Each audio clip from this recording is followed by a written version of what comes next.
അനാവശ്യം പറയുന്നോടെ മാറി, അനാവശ്യം പറയുന്നോടെ മാറി.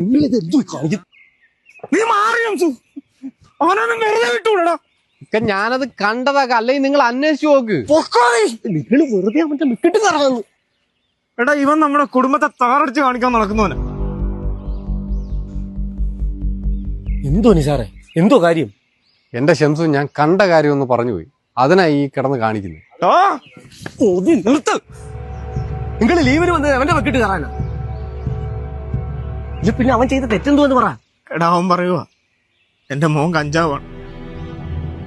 എടാ, അവൻ പൊടി വലിക്കൂ, നമ്മളെ കുടുംബം കുട്ടിച്ചോറാക്കുന്നു.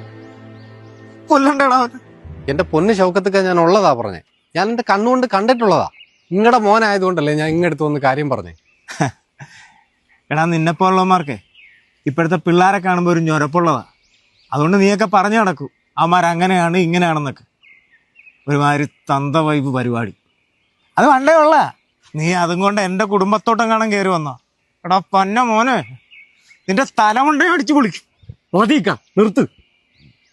അവൻ പറഞ്ഞത് സത്യമാ. നിങ്ങളുടെ മോൻ കഞ്ചാവാ. കഞ്ചാവ് മാത്രമല്ല, MDMA ഉണ്ട്. നിങ്ങളുടെ അരിയലല്ലേ ഞാൻ പറഞ്ഞ നിങ്ങൾ വിശ്വസിക്കത്തില്ലേ? അവനെന്തെങ്കിലും പറഞ്ഞു, അത് നമ്മുടെ മോനല്ലേടാ. ഇതാ നമ്മൾ രക്ഷാകർത്താക്കളുടെ കുഴപ്പം. നമ്മുടെ മക്കളെ കുറിച്ച് ആര് പറഞ്ഞാലും നമ്മൾ വിശ്വസിക്കത്തില്ല. കുറച്ചു മുമ്പ് ഒരു തന്തവൈവ് പരിപാടി പറഞ്ഞില്ലേ? ഇത് നിങ്ങളുടെയും എന്റെയും അതിന്റെയൊക്കെ കാലത്തുണ്ടാവേണ്ട നിങ്ങളും ഞാനും ഒക്കെ ഇന്നും വഴിവഴക്കാതെ ജീവിച്ചു പോകുന്നു. നമ്മുടെ മക്കളെ കുറിച്ച് ആരെങ്കിലും ഒരു കുറ്റം പറഞ്ഞ കാര്യം അന്വേഷിക്കാതെ നമ്മൾ അവരെ പോയി തല്ലും.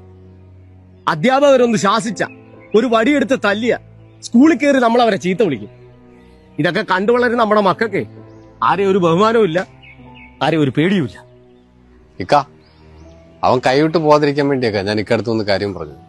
ഈ കഴിഞ്ഞ ദിവസമൊക്കെ കേട്ടല്ലേ, ഒരുത്തന്നെ ഇതെല്ലാം കൂടെ അടിച്ചു കയറ്റിയിട്ട് ഒരു കുടുംബത്തിലെ 5 പേരെ തല്ലിക്കൊന്നു. ഇതേപോലെ എത്ര ന്യൂസുകളൊക്കെ നമ്മൾ ഡെയിലി കേൾക്കുന്നത്. ഇതൊന്നും നമ്മുടെ കുടുംബത്തിൽ വരാതിരിക്കാൻ വേണ്ടിയൊക്കെ ഞാൻ വന്ന് കാര്യം പറഞ്ഞത്. അല്ലാതെ ഇപ്പോഴത്തെ ജനറേഷൻ പറയുന്നതിന്റെ കൂട്ട് CCTV തന്തവൈബും ഒന്നുമല്ല. ഒരു തരത്തിൽ ഈ CCTV തന്തവൈബും ഒക്കെ വഴിവെക്കി കുത്തിയിരിക്കുന്നുണ്ടാ എല്ലാ കാലത്തും കുറച്ചെങ്കിലും പിള്ളേർ വഴിതെറ്റി പോകാതിരിക്കും.